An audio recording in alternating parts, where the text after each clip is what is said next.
Fala galera, chegamos à nossa quinta aula sobre o sistema, quinta e última aula sobre o sistema endócrino, onde a gente vai trabalhar para você algumas glândulas que os livros e os professores às vezes esquecem de comentar e que quando caem em prova causam muitas dúvidas nos vestibulandos Brasil afora. Quer saber um pouco mais sobre essas glândulazinhas que estão aparecendo aí? Vem comigo!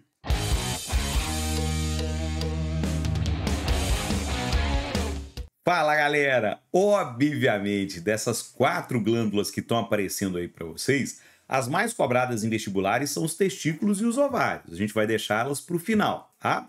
Mas eu queria começar aqui com uma glândula que está ganhando destaque nos noticiários hoje em dia, que é a pineal. A pineal, pessoal, ela fica numa região do encéfalo chamada de epitálamo, muito próxima ao hipotálamo, que é a região onde fica a hipófise, que é a glândula mestra do nosso organismo. A pineal, pessoal, ela produz um único hormônio de importância aqui, em provas, chamado melatonina. E a melatonina, toma cuidado para não confundir com melanina. Melanina é a substância que dá cor à pele, ok? Melatonina é o hormônio produzido pela pineal e ela está envolvida com a regulação do sono, ou que a gente chama de ciclo circadiano, que é o ciclo noite e dia do nosso organismo.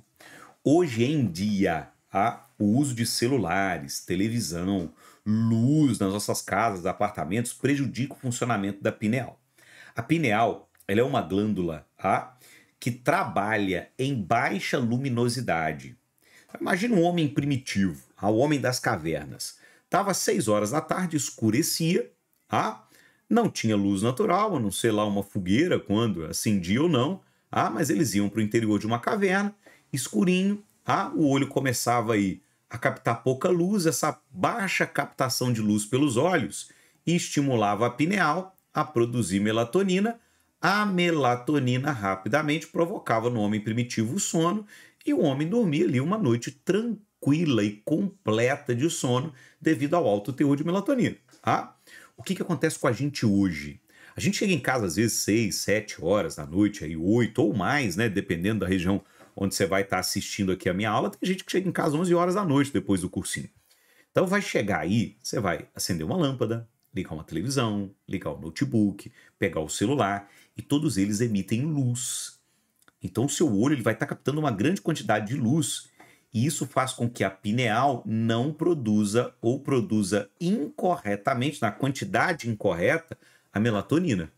Isso faz com que você demore ou não tenha sono, e isso atrapalha todo o funcionamento do seu corpo. Isso atrapalha todo o seu ciclo circadiano. Lembra que quando a gente dorme, vários órgãos, né, como o rim, intestino e o próprio cérebro, eles aproveitam para fazer processos de, entre aspas aqui, manutenção do seu funcionamento. Quando a gente não tem uma boa noite de sono, uma boa qualidade de sono, todos os nossos órgãos passam a não funcionar da maneira correta. Para muitos cientistas e pesquisadores, o uso de telas à noite, celular, notebook, televisão, está atrapalhando tanto o desenvolvimento cognitivo quanto o desenvolvimento físico de crianças e adolescentes, porque impedem que eles tenham uma boa noite de sono. Então o que a gente pede que vocês façam à noite aqui? Que apaguem as luzes da casa mais cedo, diminuam o brilho da televisão, diminuam o brilho do celular, diminuam o brilho do notebook, para que a pineal possa ir trabalhar, produzir melatonina em grande quantidade, que você tenha uma boa noite de sono, recuperando o seu organismo no próximo dia. Além da pineal, outro órgão importante é o timo. O timo, galera, é um órgão que faz parte tanto do sistema endócrino quanto do sistema linfático também. Se você reparar o timo aí, o timo que está aqui em destaque para você, ele fica logo acima do coração, entre os dois pulmões. A gente brinca que ele é o órgão da identidade. Toda vez a gente fala, sou eu, fui eu, é meu, a gente aponta aqui para o timo, que fica bem aqui assim. Então, o timo, além da função imunitária, porque ele está envolvido aqui com a maturação dos linfócitos T. Tio Igor, o que é o linfócito T? O que é o linfócito B? Bom, tem uma aula para você sobre tecido sanguíneo, a gente fala de glóbulos brancos, de todas essas classes de linfócitos. Quer saber um pouco mais? Vai lá, vou deixar uma tagzinha aparecendo aqui em cima para você, tá? Então, Os linfócitos T, eles amadurecem no timo. Eles são produzidos lá na medula óssea e depois vêm aqui para o timo para amadurecer.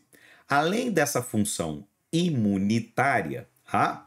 O timo tem função endócrina ao produzir um hormônio chamado timosina. Fácil de lembrar, né? Timosina. O papel da timosina, galera, é estimular a produção de linfócitos T. Então é um hormônio que vai atuar lá na medula óssea vermelha, tá? Estimulando a produção de linfócitos T. E ele também tem a função de promover o desenvolvimento de linfócitos B. O linfócito B ele tem uma forma ativa e uma forma inativa, tá? A forma ativa dele passa a ser chamado de plasmócito e começa a produção aí de anticorpos na forma de plasmócito. Então, um dos hormônios que estimula os nossos linfócitos B se converterem em plasmócito é a timosina. Belezinha? Tranquilo? E vamos lá aos dois principais aqui órgãos, né? As duas principais glândulas endócrinas que a gente tem para falar hoje para você, que são os testículos e os ovários. Quero começar aqui destacando para você que tanto o testículo como o ovário, semelhante ao que rola com o pâncreas, tá? São órgãos de função glandular mista, ou seja, tem uma parte endócrina e uma parte exócrina. A parte exócrina do testículo promove a produção e liberação de espermatozoide, beleza?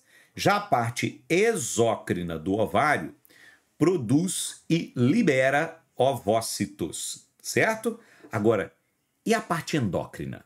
Vamos lá, a parte endócrina lembra que é produtora de hormônio. Então a parte endócrina do testículo, conhecida como células de Leydig, tá? Elas vão promover a produção de testosterona.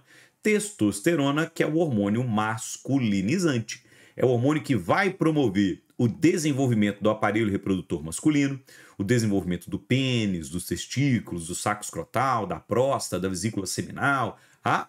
Além disso, a testosterona também está envolvida com o aparecimento dos caracteres secundários masculinos, com o crescimento da barba, com o engrossamento da voz, com o aumento da massa muscular e óssea. Nós homens tendemos a ter mais massa muscular e óssea do que as meninas, tá? Por isso ele é muito usado como anabolizante por frequentadores de academia e fisiculturistas, só que tome cuidado, lembre que o uso abusivo de anabolizante é um risco para a saúde, tá? Não é recomendado que você faça uso, a não ser por uma necessidade de reposição hormonal de testosterona. Tirando isso, não é recomendado.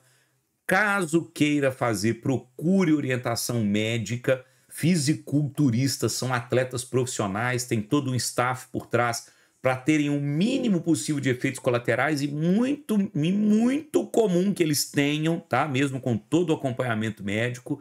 Imagina você que vai fazer isso sem acompanhamento médico nenhum. Não ponha a sua vida em risco, tá legal? A testosterona, ela também tem um papel na regulação da libido e do humor, tá? Algumas pessoas, quando abusam do uso de testosterona, podem ficar extremamente irritadiças, agressivas, e outras, quando têm uma queda de testosterona, podem perder a vontade, tá? Perder o apetite sexual, podem ter uma redução da libido. Então, caso você esteja com a libido baixa, né, é legal que, falando para você homem, tá? É legal que você procure um médico, em especial um endocrinologista, e faça lá os exames para ver como anda o seu teor de testosterona. Às vezes você precisa fazer uma reposição hormonal e devolver aí a sua libido sexual, tá? Galerite, agora, quanto aos ovários, os ovários já produzem dois hormônios que são os hormônios sexuais femininos. O primeiro aqui, conhecido como estrógeno. O estrógeno e a progesterona, que são os dois hormônios sexuais femininos, eles estão muito envolvidos com a regulação do ciclo menstrual.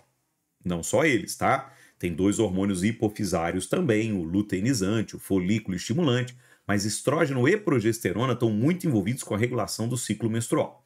Além disso, o estrógeno é envolvido pelo aparecimento dos caracteres secundários femininos, tá? O desenvolvimento da mama, né? O alargamento do quadril, a voz mais afeminada, o baixo crescimento de pelos.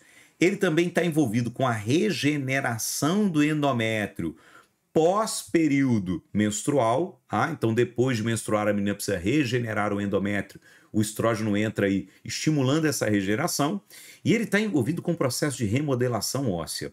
O estrógeno está envolvido com a deposição de cálcio nos seus ossos, tanto que mulheres após a menopausa, ou mesmo durante a menopausa, devido à desregulação no nível desse hormônio no corpo, podem apresentar quadros leves ou graves de osteoporose. Isso porque o estrógeno está envolvido aqui com a remodelação óssea. Além do estrógeno, a gente tem também a progesterona. Progesterona, que assim como o estrógeno, está envolvida no ciclo menstrual, está envolvida no desenvolvimento dos caracteres secundários femininos, em especial com o desenvolvimento das mamas ou do tecido mamário, e ela tem uma função diferente do estrógeno em relação ao endométrio. Enquanto o endométrio promove a regeneração, enquanto o estrógeno promove a regeneração do endométrio, a progesterona faz esse endométrio ficar mais espesso, ficar mais grosso, ficar mais denso. Galerite, um último detalhe para a gente fechar a nossa aula é que esses 3 hormônios aqui, testosterona, estrógeno, progesterona, semelhante aos corticosteroides lá das adrenais, são hormônios de natureza lipídica. São derivados do colesterol, que é um esteroide. Então, eles são hormônios de natureza lipídica. Com isso, a gente fecha o nosso sistema endócrino. Essa era a última aula sobre ele. Eu espero que você tenha aprendido muito, eu espero ter te ajudado muito. Esse é o meu grande objetivo aqui com o nosso canal Detona Bio. Se eu conseguir, deixa aí o seu like, se inscreve, indica o canal para que eu possa ajudar ainda mais gente a conquistar os seus sonhos, os seus objetivos. Brasil afora, um grande beijo. Até a próxima aula.